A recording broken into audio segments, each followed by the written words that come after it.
Terry, there's a lot of mothers here who are homeless, seeking housing, struggling to pay bills, trying to support their sons and daughters who are currently incarcerated.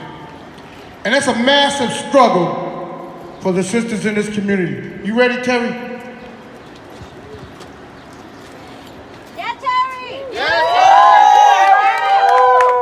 I wasn't quite sure what I was going to be speaking about, but I wrote some things down because these are important things, and sometimes when you're up in front of people, you know, words, they fall, and they don't fall in the right place, so they're in the right place in my palm.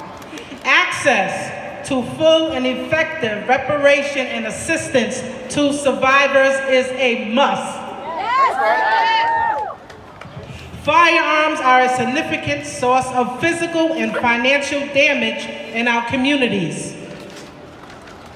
There is a strong correlation between income and violent crimes, leaving the vulnerability to gun violence, our youth and our hurting communities oppressed. That's oppression. Systemic racism is oppression.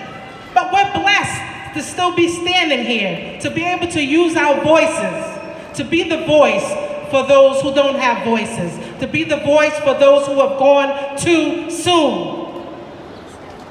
Gun violence hurts housing, believe it or not. We are in a housing crisis.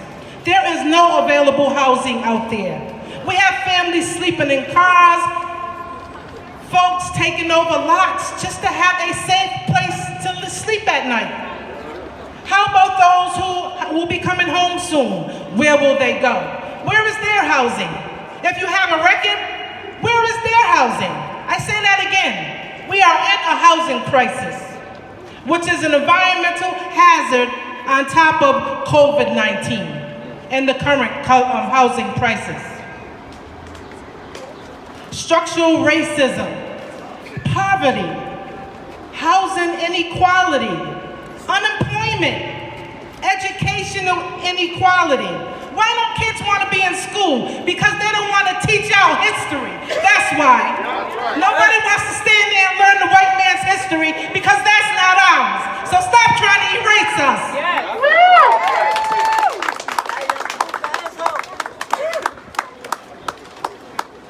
It's time. The housing crisis, it's a big one. And it's time to invest in those families who are in the housing crisis, who are violent,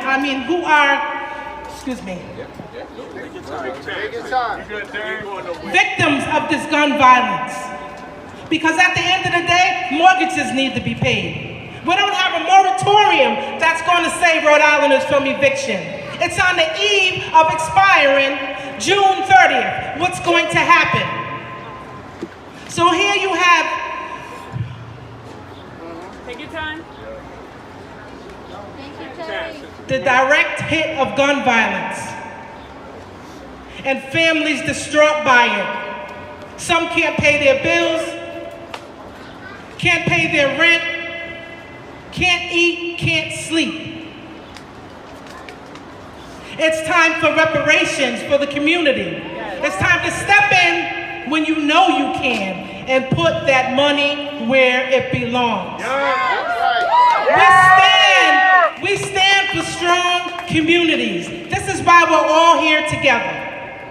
I would have liked to see more people, but we are here. But in case you didn't know it, gun violence is a public health problem.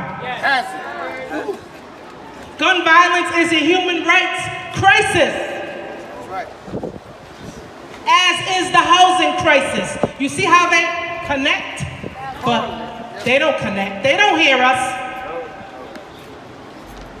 Human decency and rights. That's what we stand for. We come for equality. We come for them damn reparations that we shouldn't even have to be working for. We have to work to get them. Lobby. Support bills going through. Look, y'all getting me upset over here. And this is good energy. Because a lot of this is the causes of trauma. Violence causes trauma. Displacement causes trauma. The threat and the high cost of living causes trauma. So what do you think redlining did, and gentrification and racism back in the day? It caused trauma, the trickle-down effect of systemic racism. That's what it is. And failing policies. So they took plantations off, but we still live on a plantation. It's time to re-gut Rhode Island. We need some laws that benefit the Black, Indigenous, people of color, and marginalized communities. We need laws that will benefit us and our people. And I'm talking about the Black community also, in case you needed to hear me say that. Just throw the whole Rhode Island away, and let's just start over. Using the voices of the people that are hurting the most. Laws which keep the BIPOC and marginalized communities from excelling. And there's a lot more I could stand here and say, but I'm just provide support to all those that need the support. We all hope that the right thing is done as we stand here pouring our hearts out. Think of those victims. Retribution for reparations. Because we all know why prisons were created in the first place, right? Yes. We do. To keep us oppressed. You know, to keep whipping our asses. Excuse my language and my Jesus pen, but I had to say it. And we all know why the police were created. Excuse my language and my Jesus pen. But the general idea here is that there is no I in community.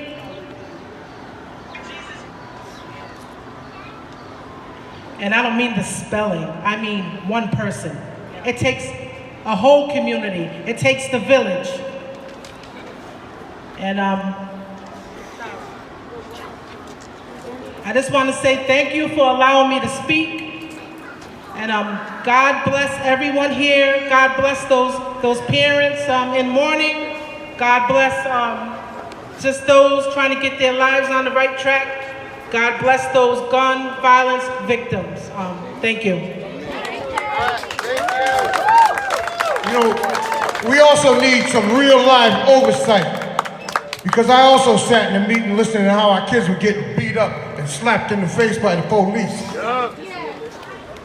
And I'm tired of hearing it. So we were also gonna protest about some true oversight. And you ready?